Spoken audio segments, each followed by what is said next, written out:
All right, good evening. Thank you for making time to be here today. My name is Jeff Kubiak. I'm a professor of practice at ASU, where I serve as a director of future security education in ASU's Future Security Initiative. The educational offerings I help oversee include the MA in Global Security, the MAGS, which has a non-technical concentration in cybersecurity and a newly launched concentration in irregular warfare. We also offer a graduate certificate in global security and competitive statecraft. Today's event is one in a series of events we host each fall and spring to highlight the thought-leading security practitioner faculty that teach in our programs. Today, I'm very, very happy to be hosting a colleague and friend, Dr. Alicia Ellis. Dr. Ellis is an assistant teaching professor and director of the MA in Global Security. She develops coursework on national and international security, economic statecraft, geopolitics, war, and conflict. Alicia was appointed, before coming to ASU, she was appointed as a presidential management fellow in 2012, during which time she served as an analyst for the Department of Treasury's Financial Research and later as a policy analyst for the U.S. Department of State's Bureau of Conflict and Stabilization Operations. She studied Russian language at the Institute of World Politics, including 6 weeks immersion in Odessa, Ukraine. A former Air Force officer who served 2 deployments as an air battle manager in support of Operation Enduring Freedom and Operation Iraqi Freedom, including 3 months as a Joint Air Operations Center Liaison Officer. She has a BS from Northern Illinois, an MA in International Relations from St. Mary's University, and she is a very proud product of the PhD program here at Arizona State University in political science. Dr. Ellis has a very timely and important topic today that she's titled, and we'll discuss this, Contemporary Economic Warfare. Alicia will make a short presentation, and then I'll moderate a Q&A session with the audience. So please feel free to type a question in the Zoom Q&A block at any time, and I'll try to ask it after Dr. Ellis is done with her talk. All right, Alicia, you can share your screen, and I will disappear, and you can have the floor. All right. There you go. Good to go. You got yes, it? ma'am. All right, cool. Well, thanks for the introduction. That makes me sound a lot cooler than I am, but I appreciate it, and I'm excited to be here too. So I'll get started because I know everybody's going to have questions, and I have a lot to say, so I'm going to get to it as quickly as I can. Just a quick outline of what I'll cover today. So you've got a roadmap. I'll open with a slightly oversimplified story of where we are today and how we got here, why you're hearing more and more about economic warfare. And then we'll look at the major players, at least from the US perspective, then we'll see some others make an entrance as things play out. And then I'll wrap up by looking at how the US is attempting to respond to the changing international economic environment it is in today. And I won't say finds itself in, because although it certainly operates in an environment it doesn't have control over, it does exercise a great deal of influence and is a leading character in the story of how these events unfold. So I want to start with the question, why economic warfare? A decade ago, it would have meant little to nothing. Since the end of the Cold War, our concept of economics has been characterized by really almost complete separation between the political and the economic worlds. Now, that was never really true. This is never how it worked beneath the surface, or nobody would bother to study political economy, but it was certainly the preferred practical and certainly the preferred ideological approach. This time period was, of course, also characterized by increasing globalization of markets, financial systems, production, supply chains. It was characterized by tremendous, if very uneven growth, and it was characterized by the pursuit of primarily economic imperatives. So cost minimization and efficiency maximization. But today, we're seeing that shift pretty rapidly.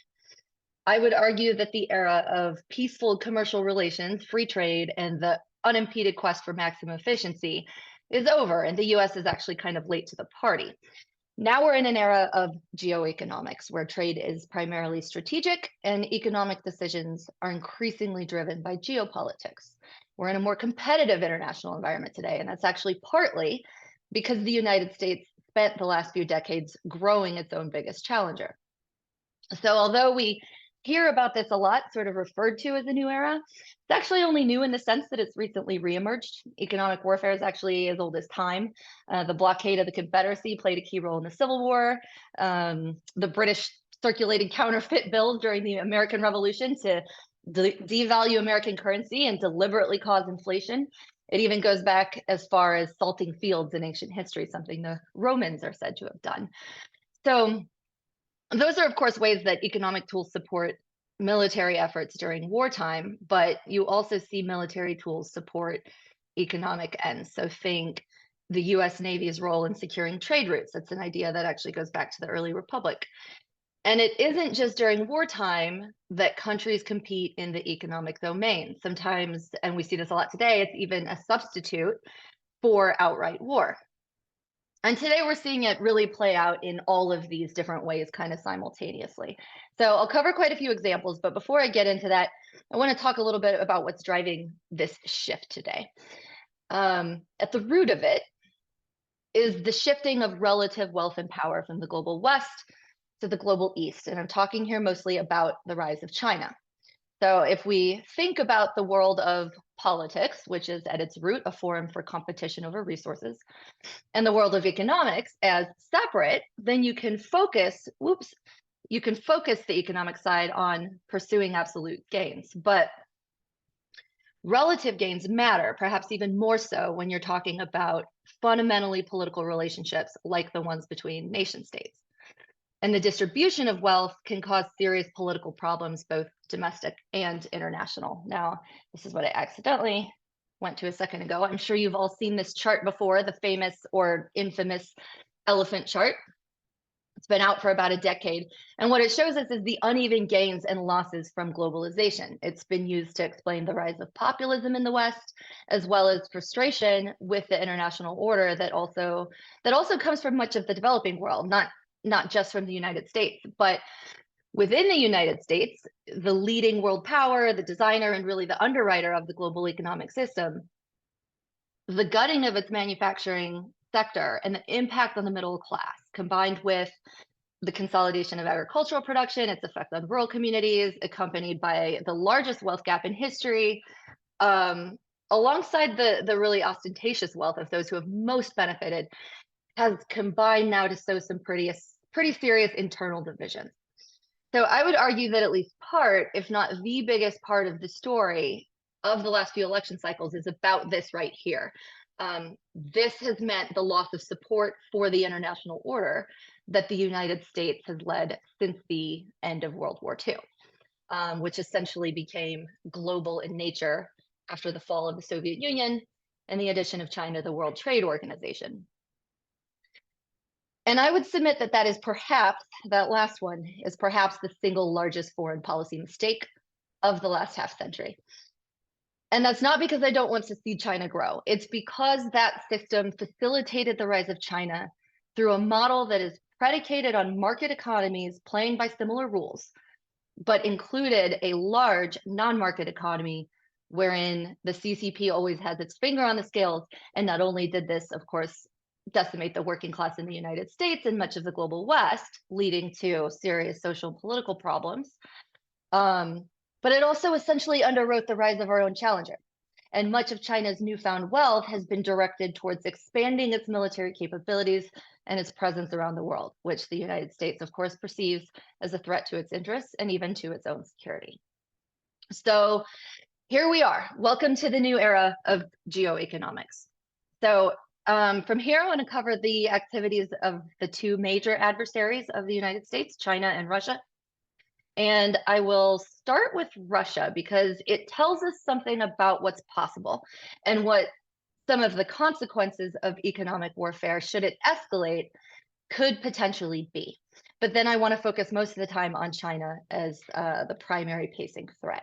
So Russia is a highly commodities-based economy. It has two major sectors really where it can inflict pain on others: energy, so oil and natural gas primarily, and agriculture. And that bottom right photo, by the way, is actually an aerial image of the grain terminal at the Russian port of Novorossiysk, which I'll actually talk about later. It's an important port, but their energy and agriculture exports are actually highly connected. And I'll give you an example that ended up touching my life directly, which It's actually a great case study because it showcases two things. One, the importance of supply chain security for critical goods, which I'm going to come back to at the end of this presentation. It's applicable in many sectors, not just the one I'm going to cover here.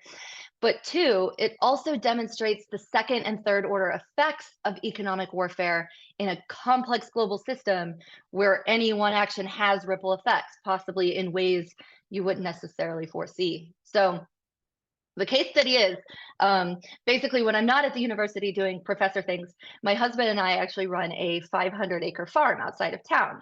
He comes from a long line of farmers and ranchers here in Arizona. And my brother-in-law also farms about 1,500 acres in the East Valley. So right around, I think it was late February, early March 2022, not long after Russia's invasion of Ukraine, he tried to order fertilizer for spring planting and he couldn't get it.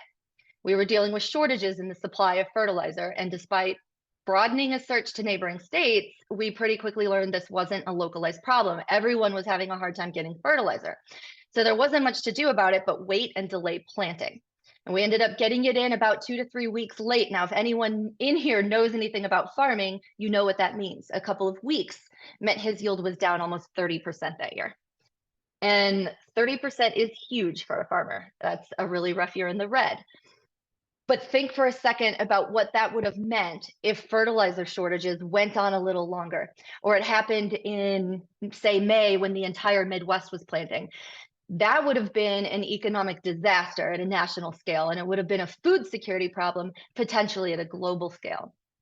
And that's actually why a lot of my academic work since has focused on vulnerabilities in agriculture, because this happened as a result of a deliberate act of economic warfare. It was a result of Russia's attempts to coerce Europe. Russia wanted the EU to pay for Russian gas in rubles so they could bypass US sanctions or price caps by not trading in dollars. If Europe didn't comply, Russia threatened to cut off its supply of gas in the middle of winter. And when that didn't work, that is exactly what Russia did. So a lot of the focus in the headlines was on the risk that Europeans couldn't heat their homes in the middle of winter. But what the headlines didn't talk about was the role natural gas also plays in fertilizer production. So very quick farming 101, plants need 3 main nutrients in the soil to thrive: nitrogen, phosphate, and potassium. And what mix you need depends what you're growing, but nitrogen-based fertilizers are overall the biggest one. Now, fortunately, unlike the other two, humans can produce synthetic nitrogen through something called the Haber-Bosch process. So here it is. This is how we get our nitrogen fertilizers. And this is how we've been able to feed a population of over 8 billion people on the planet. And one of the primary ingredients in that process is natural gas. So when Russia cut off the supply of gas, it shut down ammonia plants throughout Europe. As a result, Europe couldn't produce nitrogen fertilizers, and it caused shortages in the global fertilizer market, which were exacerbated by the fact that both Ukraine and Russia are major fertilizer exporters, and you had an ongoing blockade in the Black Sea at the time. Now, the good news is the United States is sitting in a better position than most. The US manufactures about 80% of its own nitrogen fertilizers, but this leaves roughly 20% of the fertilizer supply vulnerable to geopolitical disruptions because our main sources of imported fertilizer are China, Russia, and Belarus. So that's not great. Now, part of the reason that markets recovered as quickly as they did was because the US exempted Russian fertilizer from sanctions. The US imported almost $2 billion of Russian fertilizer that year. And the sort of hypocrisy here is obvious. This really hurt the producers in countries that are our allies, and it benefited Russia as fertilizer prices skyrocketed. But you can also see the necessity in it. But we also really did nothing to adjust after the crisis passed. We went right back to business as usual. And to this day, this is one of the ways that Russia gets US dollars into its economy. The other way that they are still injecting dollars into their economy is through the continued sale of natural gas. So to Europe's credit, they've been able to massively reduce their reliance on Russian natural gas, particularly what was delivered directly by pipeline at quite a cost to themselves. And that's an important achievement when you're talking about energy security. So natural gas delivered by pipeline is way down. Actually, after the Nord Stream pipeline was destroyed, that became something of a non-starter anyway. But as a replacement, shipments of LNG, liquefied natural gas, which is just gas converted into liquid form, transported via ship and then regasified at its destination port is way up from Russia to Europe. The year of the invasion, European imports of Russian LNG were up by about 40%, and it remains almost that high to this day. Now, partly that's because it's cheaper from Russia than other sources, and that's a consideration because LNG is already more expensive than pipeline gas. In the photo on the right, you can see an LNG export facility and tanker, and it's obvious why. The infrastructure, the expertise, everything needed for the liquefaction process, obviously massive and expensive. So if you look at this chart on the left, you can see improvement from 2021 to 2023, but the makers of the chart very conveniently left out how much of that LNG is actually coming from Russia. So Europe still very open to Russian coercion on this front, but this dependency, of course, still goes both ways. It's one of the only means Russia has of injecting money into its economy, which it desperately needs right now. But Russia also uses its role as a key agriculture producer directly. So the United States has been the world's largest exporter of wheat for about 150 years, from the end of the Civil War all the way up until 2017, when it was surpassed by Russia. And this is partly a result of technological advances in seeds for other commodities and increased demand for ethanol, which incentivized American farmers to switch to other crops like corn and soybeans. But it's also partly by design. So Russia and other countries in the region, including Ukraine, started investing in structural improvements to their agriculture sector in the early 2000s, which resulted in an increase in production capacity. So by the time of the full-scale invasion in 2022, Ukraine and Russia together accounted for over a quarter of the entire world's wheat supply. So the MENA region was hit really hard and quickly by the invasion because Ukraine alone supplies most, or in some cases even all, of the wheat for several countries in this region. But this isn't actually the first time that the Middle East has been thrown into chaos by Russia's weaponization of food. The Arab Spring is widely understood to have started with anger over the price of wheat, which was caused by Russia's export ban on the commodity after it lost a bunch of its harvest to drought. I think that was in roughly 2010. But you remember that magic number I threw out earlier, a 30% reduction in yield? This is what a similar ratio looks like applied to a much larger scale. So it's a big problem. Russia also got a boost in its share of the global market for wheat in 2014 when it banned Western food imports and devalued the ruble, which, if anyone knows what happens to a country's exports when its currency is undervalued, it makes exports cheaper to other countries because it takes fewer of your dollars or whatever your currency is, right, to buy that country's goods. So a weak ruble incentivizes other countries to purchase Russian grain. And remember, this is just a few years before it surpassed the United States as the world's largest supplier. That's also one of the main reasons China keeps its currency deliberately weak against the dollar, to make its goods cheaper to the American market so that we will keep choosing Chinese imported goods. So when Russia devalued the ruble, it made its wheat cheaper on global markets. It surpassed the United States as the world's largest exporter of wheat within a couple of years. And ironically, this was actually facilitated in large part by American agricultural firms. So the ABCD commodity traders, which are the 4 biggest traders in the world, and all American companies moved into storage and transit. So several of them invested in grain storage and export terminals in Russian port cities in the early 2000s.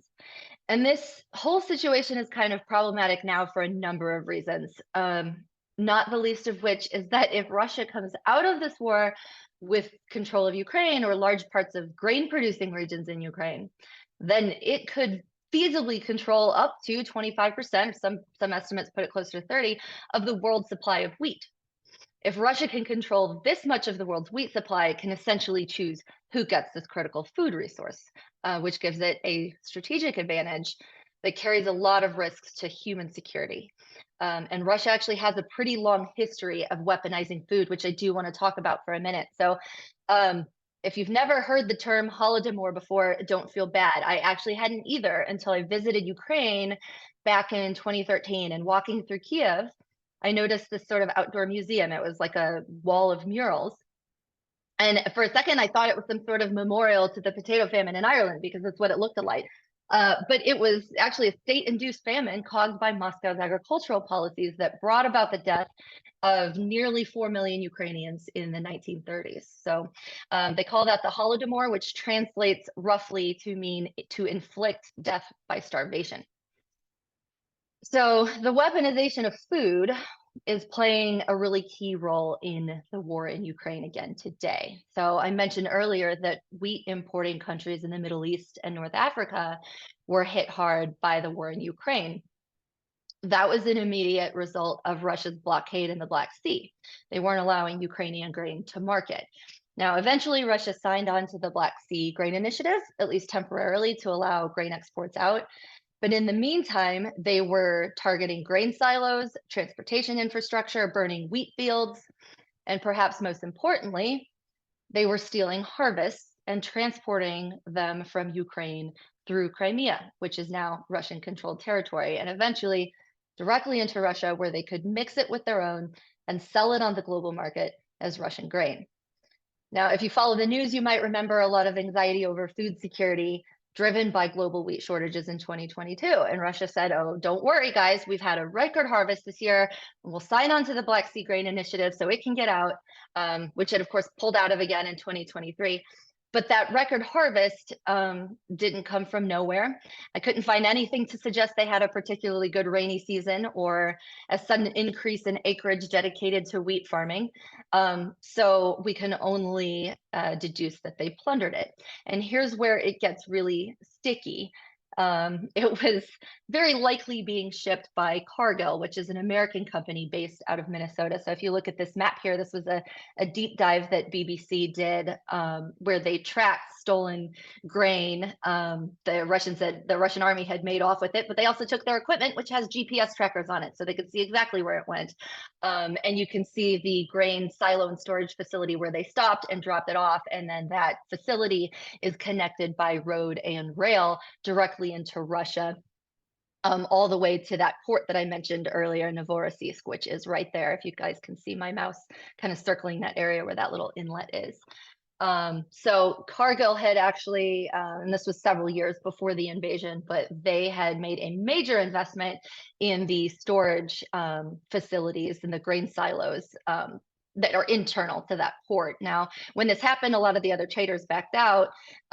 Cargill did end up actually selling those assets, so have no purview now into where the grain is coming from and from where, but they are still shipping it out of this port.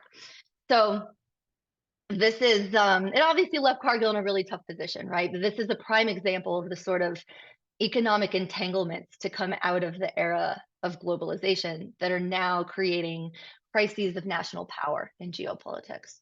Because if you really stop and think about this for a minute, this means that for the last few years, we've had American taxpayers financing Ukraine's defense and American companies, at the very least, inadvertently facilitating Russia's ability to finance its war. And that's just one example of what have become, from a security perspective at least, problematic entanglements. Another is Europe's reliance on Russian gas, of course. Another is the reliance of American farmers on Chinese markets. Another is the whole world's reliance on China's rare earth processing, China's manufacturing base, China's solar panels, EVs, batteries, basically everything we were planning to base the economy around for the clean energy transition. And that was a strategic choice on China's part. So let's talk about China. While Russia is relying on a handful of essential commodities, China is at the center of complex manufacturing, and it's at the root of critical components for advanced electronics, including for future energy technologies and the defense industry. Another important thing to understand about China is that it's also a huge import market. It's the largest import of oil in the world and the largest consumer of natural gas, although I think it's the second largest importer of that one because it does produce some of its own. It's the largest food importer in the world and the biggest customer of US agriculture production overall. This is especially pronounced in soybeans and corn, which is produced all across the American Midwest. Now, keep in mind, this does make China somewhat dependent on US imports in this area, but it also makes US farmers dependent on that export market. That's the idea of interdependence, which is not necessarily a bad thing, right?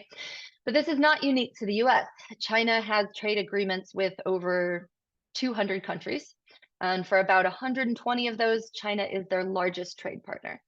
And for many of them, entire sectors of their economy are dependent on China's market for their exports. So now we're getting into asymmetric independence, which is a bit more problematic. Actually, if you look at US wheat, soybeans, corn, etc., China is a big enough market that the cancellation of one contract is enough to move the global price on its own. This gives China a lot of potential levers, and it makes it a complex challenge to deal with. And this is also by design. Now, I'd love to take credit for this graphic because it's cool, but I didn't design it. I pulled it from someone else. But it tells us something important about the way China views the world. Typically, when you see graphs of GDP broken down by countries, it's maybe a pie chart or something that shows what share of the pie each has. And it's obvious who's got the biggest shares, right? But this conveys the Chinese concept of being at the center of global supply chains and the center of the world economy in such a way that others orbit around it, regardless of the relative size of those other economies. And this is essentially what it has achieved, at least to some degree. Now, this list of industries where China has become the dominant global supplier is by no means exhaustive, but it should give you an idea of how all-encompassing it's become. But it's not just how much they produce, it's also what they produce.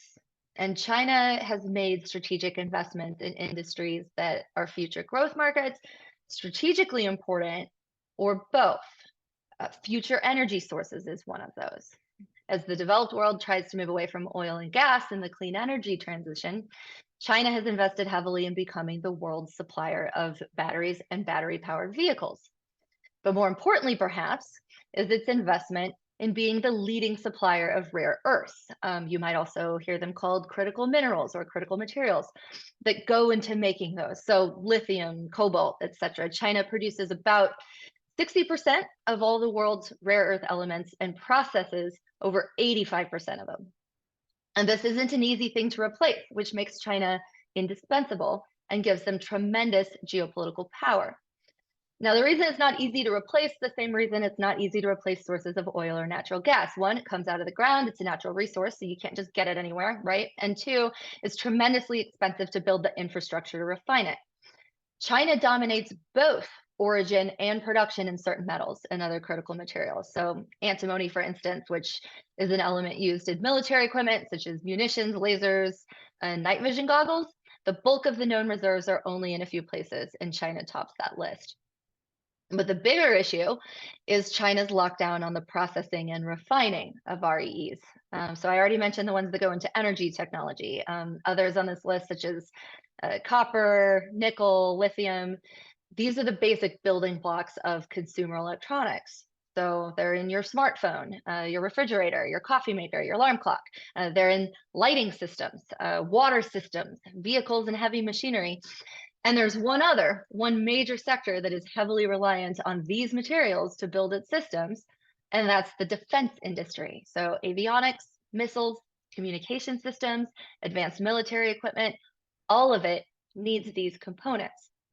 So you can imagine what it might look like if China decided to stop exporting these to the United States or to suppliers who develop components for the United States industrial or defense base. But we don't actually have to imagine. We have seen an example of what supply chain disruptions do to production lines. You might remember this photo. This was Kentucky Motor Speedway in 2019. They needed somewhere to start parking the thousands and thousands and thousands of vehicles they couldn't sell because they didn't have the microchips to make the central computers in them work. So a component this small did that in a matter of weeks. Now, I do want to talk about microchips for a minute because this teeny thing is the building block of the modern world. They're used in common items that enable modern life. You can see that list under current technologies. And you'll notice this list covers a lot of objects I just listed a minute ago, which also need critical minerals to be built. So critical minerals, particularly gallium and germanium, also go into microchips. But chips are also the building block of emerging technologies that will play an important role in things like medical care, manufacturing, and of course, defense tech. And the supply chains are fraught with risks. So even even as early as the research phase of development, intellectual property theft is a problem. And this is a common strategy of the PRC in a lot of industries, not just advanced tech. Geopolitical risks also play a key role in the manufacturing and production phases because there are so few manufacturers. And of course, the biggest is located in Taiwan. So if I have a lot of Arizona folks in the audience, then you've probably all heard a lot about the Taiwan Semiconductor Manufacturing Company, or TSMC, opening a production plant here in Arizona. There's been a tremendous investment from the federal government in that as well. And ASU is also playing a major role in research and workforce development. So that's a really important step. But one thing to keep in mind is that this is one piece of the manufacturing process. That facility is going to produce what is essentially the packaging. But there are other components of the production chain done elsewhere. So as long as those are at risk, the entire supply chain is at risk. Think back to that picture of Kentucky Motor Speedway. So this is actually something that's really important to understand about contemporary geoeconomics. I'm actually going to go back one slide for a second here to explain this. So China does not yet have the capability of producing advanced microchips on its own. Older ones that can run a refrigerator, yes. Advanced chips that power AI, no. So keeping that technology out of China's hands not only gives the United States a major edge in the future of the global economy, it also potentially gives it a major edge in future military technologies. So this is one of the reasons that Taiwan is particularly appealing to China. It does have that expertise and equipment, one of the most advanced processing facilities in the world. It's also one of the reasons the US does not want it to have Taiwan. So in advanced chips, there's something of an arms race going on beneath the surface. And because that technology was designed in the US, it considers any company or country that manufactures it to sort of fall under its purview in terms of export controls. So China very badly wants a domestic capability for manufacturing advanced chips, but it's sort of running up against a wall because only 3 countries in the world produce the sophisticated equipment you need to produce those types of chips: the US, Japan, and I think the Netherlands is the other one that produces that equipment. But in the meantime, they are working to gain overwhelming market share in older chips, including by dumping. They sell those legacy chips at about 20 to 30% cheaper than everybody else. And this is a playbook that we've seen before again and again and again in a lot of sectors. But, sorry, sip of water for a sec. So to sort of zoom the lens back out for a minute and bring this full circle as we think about the broader economic competition, it sort of begs the question, why do we care? Why do we care if things are manufactured in China other than maybe a handful of critical military technologies? Is this really such a problem? We've been outsourcing manufacturing production there for decades, right? What's the problem now? Well, there are 2 main arguments, right? The economic one and the national security one. And the economic one is nothing new. Working class jobs have shifted overseas en masse, undermining the economic security of a large chunk of the American middle class. At the same time, the US share of global GDP has also declined from its peak in 1960 at 40% to about 25% today.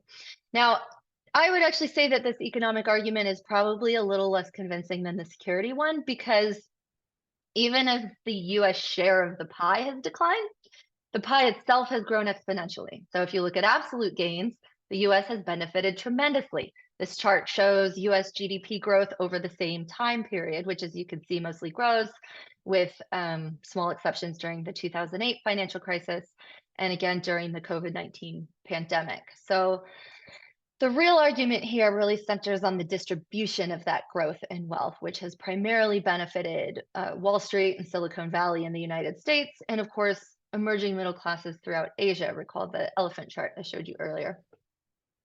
And as I said, it's caused a mess of political problems in the United States. But what really jump-started the conversation and got some bipartisan support wasn't really the economic problems, which have been simmering for a while. It was the geopolitical problems. Why do we care if things we need are produced in China? I would argue it is primarily a question of relative gains between geopolitical rivals. The map on the top here shows you the top trading partner for each country in the year 2000. China, of course, being red and the US being blue. The map on the bottom shows you the top trading partner for each country in 2024. Now, if I time lapse this for you, which would be really cool, but it's way beyond my technical abilities, you would see China just sweeping across the globe as the red replaces the blue. Now, if this were a map of military conquest, we'd be terrified, right? Fortunately not. It's just trade. It's pretty benign. Maybe. Because increased trade, lower prices, greater prosperity is a net positive for everyone if we're all gaining absolutely. But as I said at the beginning of this presentation, relative gains matter in international relations insofar as that translates into geopolitical power. And China often uses its economic position for geopolitical ends to coerce others into doing what it wants. So again, not an exhaustive list, but these are some of the more well-known cases who have been targets of Chinese economic coercion. Lithuania is one of the better known ones. And it's not an anomaly. It's actually a pretty textbook example of the way China uses geoeconomic power. So after Lithuania let Taiwan put the word Taiwan on its representative office in Lithuania, China banned a swath of Lithuanian imports. Now, that was a huge blow. It's a much smaller country who had several sectors of its economy highly dependent on the Chinese market. But then the PRC took it one step further and started banning imports of items made in other countries that had components that came from Lithuania. So that left Lithuania in an incredibly difficult position. They're getting pressure internally from the industries that are reliant on that market, and now they're getting pressure externally from countries that are even their allies. Australia was another big one. So after they called for an investigation into the origins of COVID-19, China banned imports of beef, wine, barley, coal, and a handful of other goods. Now, the coal one didn't last because China found it needed it, but the other sectors were chosen, again, for Australian producers' reliance on the Chinese market. And this is another fairly typical case. So usually you see the PRC choose targets that are more reliant on their market than China is on those imports. So something they can buy elsewhere. And they also tend to choose sectors that are politically important in the target country's domestic political system. And that's for obvious reasons, so that those industries will put pressure on their own governments internally in a way that aligns with Beijing's interests. Japan was another important case, but that one was a little bit different. So rather than weaponizing its import market, the PRC banned exports, which is not something it does very frequently, probably because it's so wedded to its export-led economic model. So I'd argue this was probably a strategic mistake on China's part. It was something of a wake-up call because China put an embargo on exports of rare earths to Japan. Japan's high degree of dependency on REEs from China raised concerns by US policymakers and a lot of other policymakers around the world about the same thing, because we're all very dependent on their REEs. And some of those fears have come to fruition already. China has started restricting exports to the United States of some key resources, including antimony, which I mentioned earlier is in munitions and other military equipment. In 2024, it added gallium and germanium. And you could probably guess why it would choose those two. They're used in microchips. So that was a response to the US banning the export of advanced microchips to Chinese companies. They're also used in solar panels and EVs, but these are all dual use materials that are important in one way or another to the defense industry. So this is obviously a major concern were conflict to escalate over Taiwan, which, as I mentioned before, is economically critical to the global economy because of its role in chip manufacturing. But were China to invade Taiwan and the US decide to intervene, I think you'd see China restricting access to resources the US needs to keep manufacturing munitions and other defense equipment, or perhaps even more likely, they'd actually do it beforehand, and a good intelligence analyst would flag it as a warning indicator. Now, I do want to sidebar on Taiwan for just a minute, and I'm going to try to wrap up soon because I know you want to leave some question time, Jeff. But I'm going to sidebar on Taiwan, China, and the US for a second, and then I'll come back and finish this slide. But I want to take a quick look at some things that, taken together, I think you could also consider potential warning indicators, and that is China's attempts to insulate its own economy from the risk of US sanctions. So it has positioned itself pretty well in the global economy such that it's probably not likely to find itself cut off from trade the way Russia did. Not if there's no suitable replacement for not only the many things China produces, but perhaps even more importantly, for their gigantic market. So it does think plenty of partners will continue to trade with it. Recall that map I showed you earlier of how many countries for whom China is their top trade partner. So they're probably right about this. Imagine trying to get that kind of international consensus on anything, much less something that will be economically painful for your population. But the PRC is worried about US dominance in the financial sector.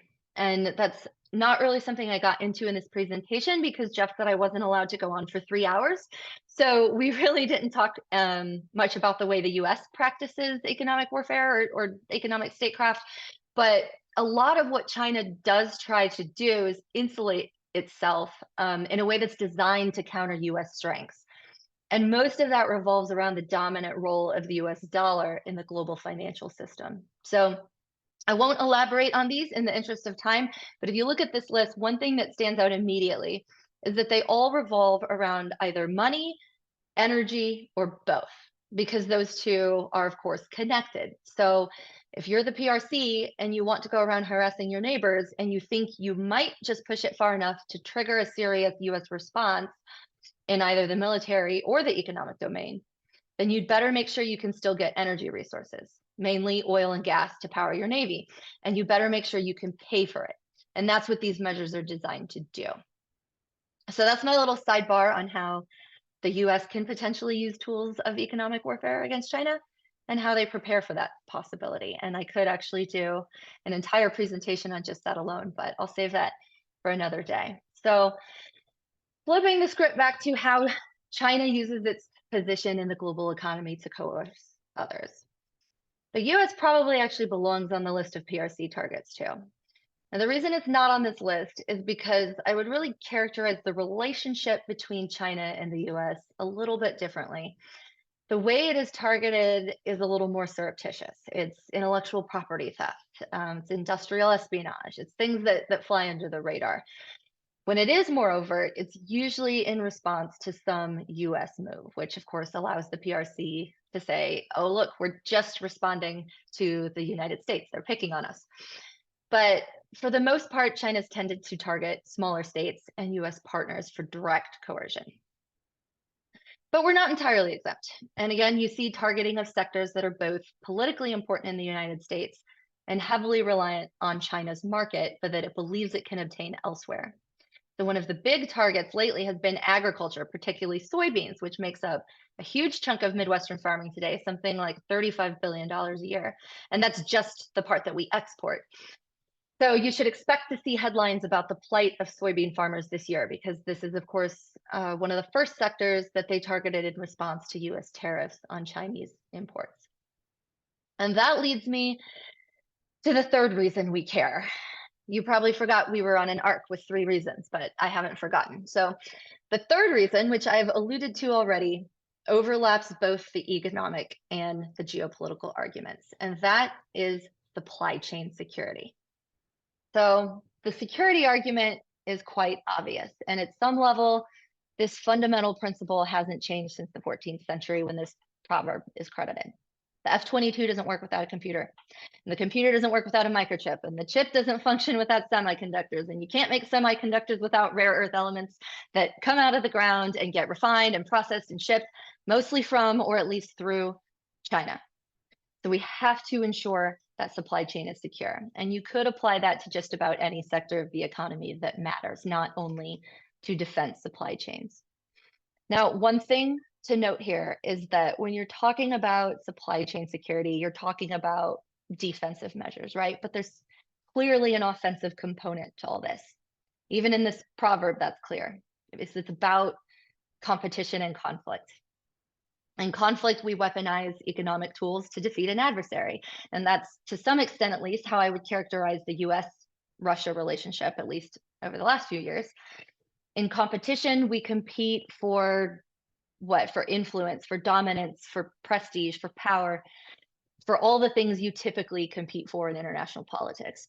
This is how I would characterize the US-China relationship today. It's a competition for the 21st century.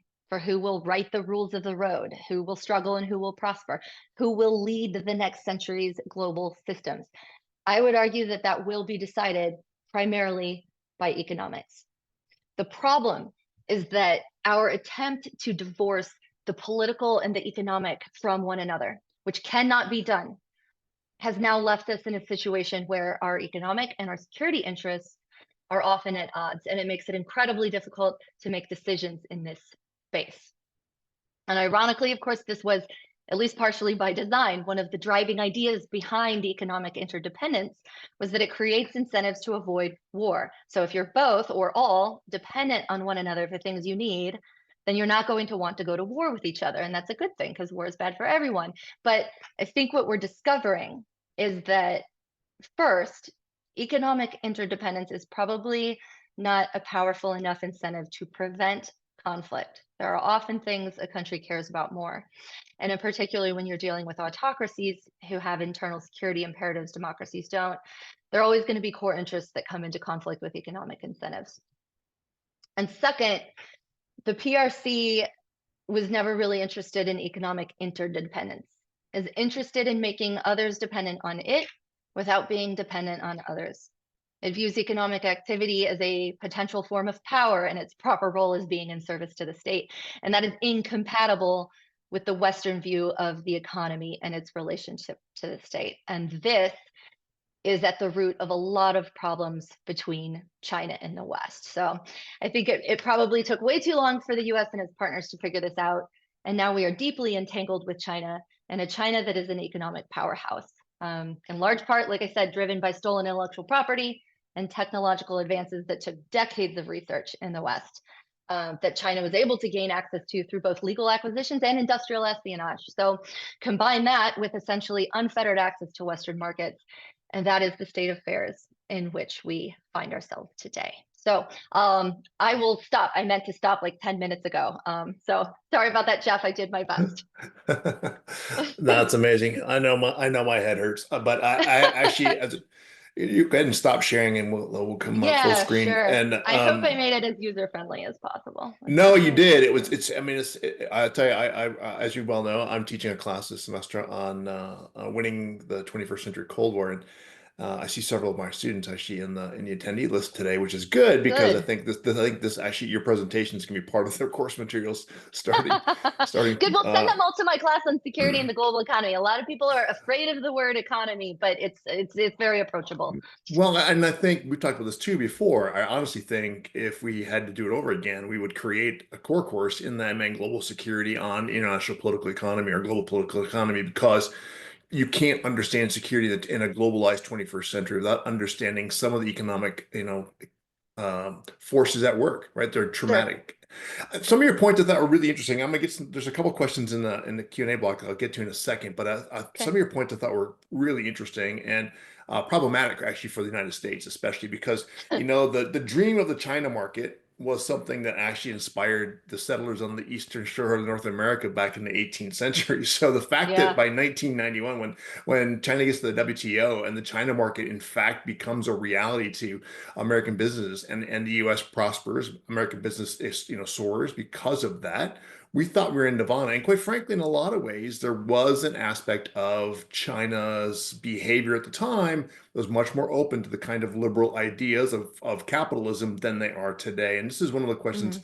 that I think got raised by people in my class and by some of the other professors I'm co-teaching with, is that Chinese policy over the last well, since Xi Jinping became the premier and the president, um, has changed to being much more nationalistic, if you will, and the party is taking a much more dominant role, allowing for a lot less latitude and free reign by the industrialists, both in China and coming from foreign investors. So, foreign companies are finding it a lot less friendly to operate inside China.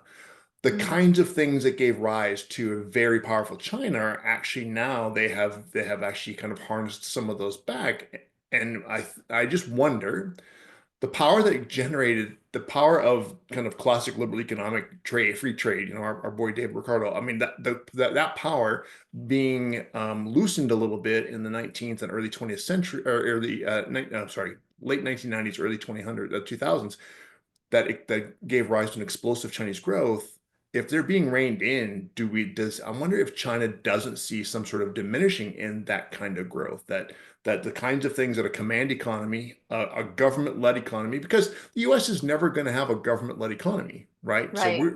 I mean, we are born and raised on free trade as a company for the most part, and small government. So the government's not going to step in and do the kinds of things that the Chinese government absolutely has to do by virtue of regime survival. It's a very interesting piece of the puzzle for us that puts us in a bind. So my question to you is, do we unwind all this and try to put the toothpaste back in the tube? Or do we find other mechanisms to extract ourselves from this security economic dilemma that we have created of our own making, of our own ideological, Right. historical, narrative, identity making? Yeah. God, that's a good question. Well, the whole thing about putting toothpaste back in the tube is that the point is that you can't, right? So I think you've kind of told me what you think already.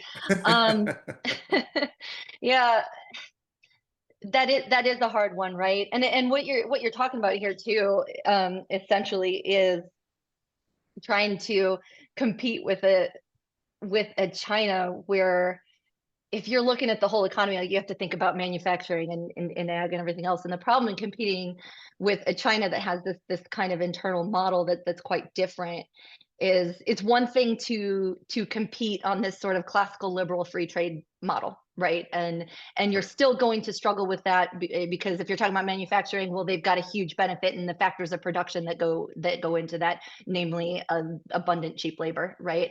But add on to that the PRC always has their fingers on the scale. So their model is to produce so much at such a low price that everybody else either goes bankrupt trying to keep their piece of the pie by selling below their cost of production, or they watch their piece of the pie evaporate. Either way, the end game is the Mhm. same. You're bankrupt and China's the only game left in town, and now you've cornered the market.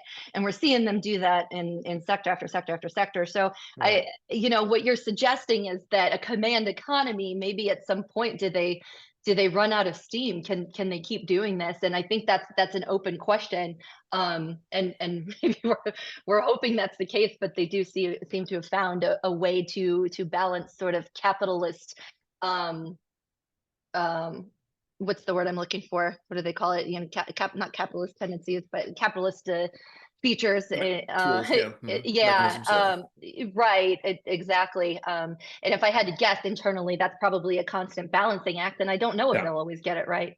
So yeah, my short answer is yeah. I don't know, but Yeah, no, and nobody does, right? So I mean, I posed an impossible question. I wanted your insights on that because I am, I'm actually struck in a lot of ways, and I'll get to some of the questions in the Q&A block, but this is just such a compelling issue. I kind of feel obligated to actually push this just a little bit because one of the problems we have as Americans is our identity, our national narrative, who we are and who we understand ourselves to be, are in fact entrepreneurial, bootstrap picker uppers, if you will, and we're going to go out and do some stuff. And small government and all these things that make America great Mhm. are in fact at some level right now has created in some fashion the situations you just described. So to to change dramatically would require us to change who we are at some level, or we need to find a new way, which I guess is the real optimistic American approach, is that we'll innovate a new path forward that will Mhm. probably that will try to insulate us from the vulnerabilities that this global economy has created for us, or at the same and at the same time limit the amount of flex the Chinese can use their economic powers for. I'm sorry, I'm on a soapbox of my own this time, and I apologize, Alicia, for taking some of that. But this is Not a at all. very very compelling topic. I am really animated by this whole thing. I appreciate you taking the time to do that. It was a really good presentation. A couple of questions from the Q&A block I want to get to. I'm gonna take the current tariffs that were announced for today. I'm gonna take that off the table just because one, we're not an economist in this room, we're international political economist, and I'm not exactly sure the actual the purpose of the strategy. I don't think we're ready to digest that just yet. I think we can kind of Yeah, I'm kind of waiting for the dust to settle on that one. yeah, The one thing I will say is that tariffs seem to be, from what I can tell, aimed more at the economic problems more so than the right, security ones. If you look right. at China, Mexico, and Canada are kind of the main targets, and also just kind of everybody. So it's a little bit outside the scope. The only thing I'll say Yeah, I'd wait for the dust to settle. It is probably going to reroute supply chains and trade Yeah, relationships, it and already it's going to has, in change. fact. Yeah, Right. it did Yeah. after first Trump It will won. I very mean, Trump, quickly. Hmm. yeah, once those things, I mean, once the tariffs started taking place, even in the first Trump administration, we saw supply chains adjust somewhat, and global markets will do Yeah. that, right? So, yeah, I think it's going to happen again, Yeah. although this Yeah. one's They're going to be built very to. disruptive. Yeah. Yeah, it will be. I mean, my sense is that we're going to break a lot of eggs to try to get an omelet. And I don't know what the omelet's going to look like. So we'll Yeah. wait and see. Ask me again in a year. Yeah. Yeah. I will too. You know that.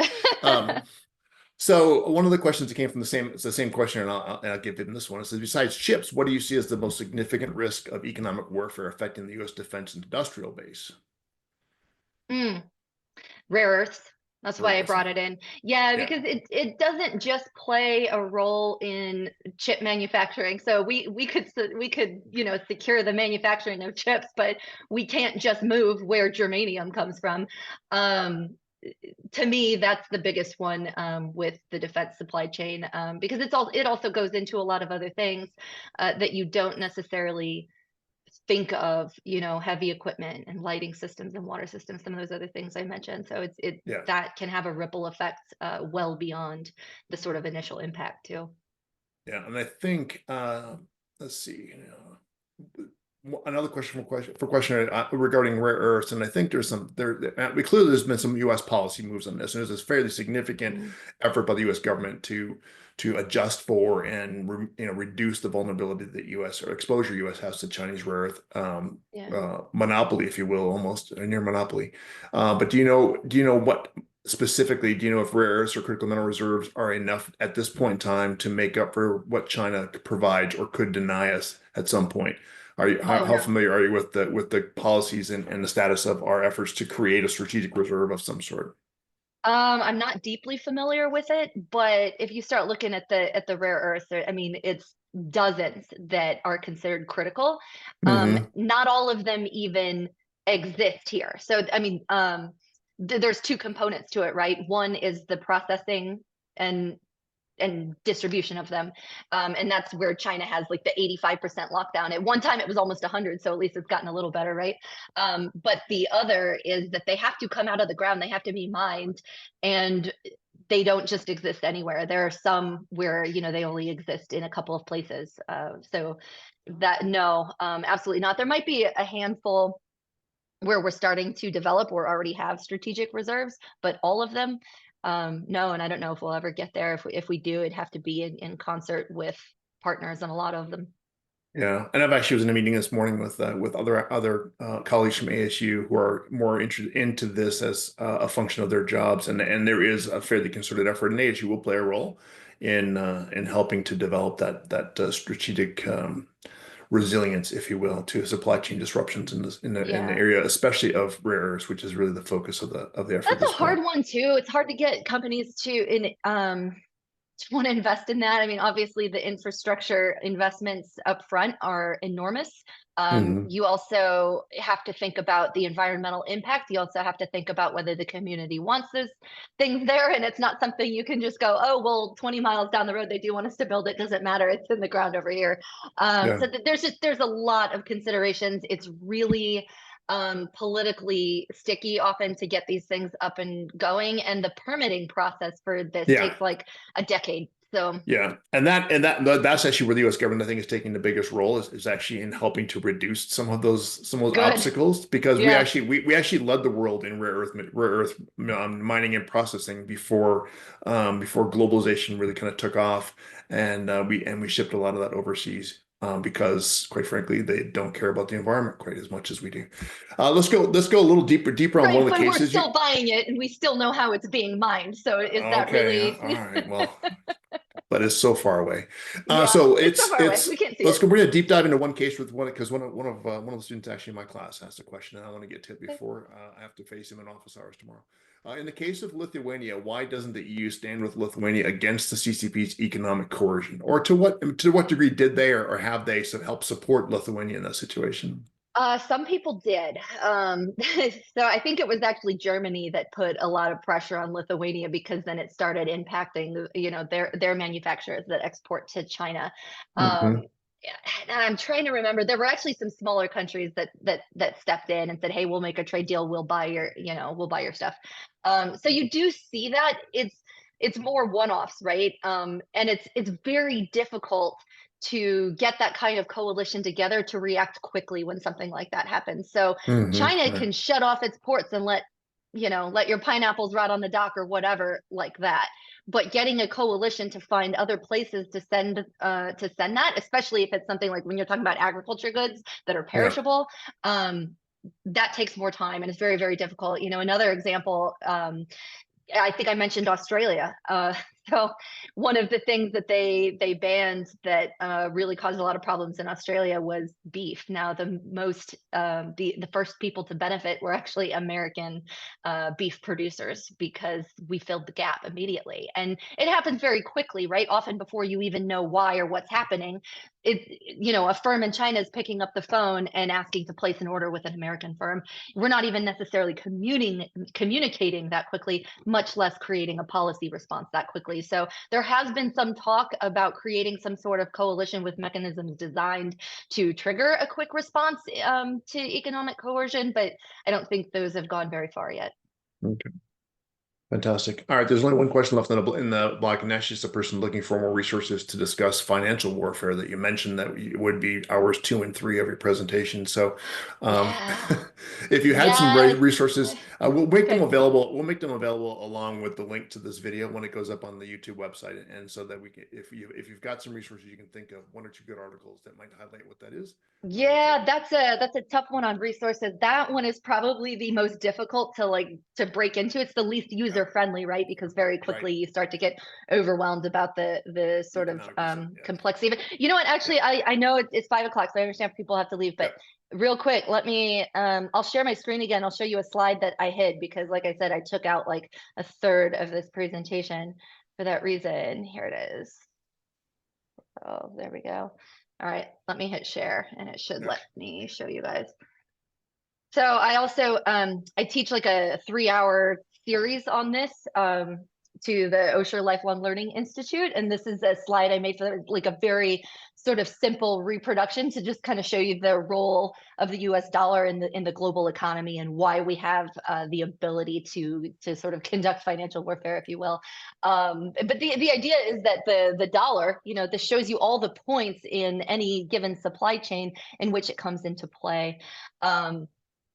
So because it plays this sort of central role in the economy, every country needs it to transact. It's pretty much universally accepted, and every time you make an exchange using the US dollar, it involves a US bank, so it comes into US purview.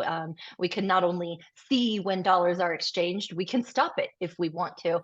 And that's especially important with the petrodollar, because this underpins the rest of the economy, which is why I put some, oil barrels in this chart a couple of times.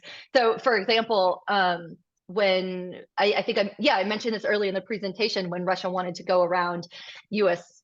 sanctions or the price caps, the reason most oil traders wouldn't play ball wasn't because they were on Ukraine's side or on the United States side. It was because they didn't want to risk their dollar-based oil contracts, particularly in the stock market, in the futures markets, right? Because the trade in paper oil dwarfs the trade in actual oil by like a factor of 30, and all of those contracts are dollar-based. So they didn't want to risk those being sanctioned, and that's why they wouldn't play ball with Russia, which is probably something that China took note of and learned from. And it is that financial tool and the role of the dollar that gives us so much geopolitical power. So that's very, Yeah, very important. that's gonna be your next presentation for this Yes. for this Okay. series, because that's really important, right? Because you covered a lot of basically U.S. vulnerabilities, and in some Yeah. fashion, if the audience was a little bit walking away from this as Americans a little bit afraid of what's going on,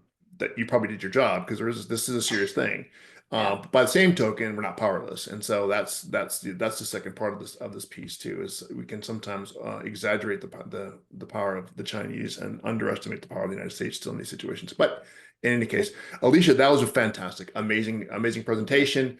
Great stuff. I think the fact that most attendees hung around for now an hour and 6 minutes shows you that this is a very compelling topic, and it was a really timely one. And we appreciate you making the time to do this today.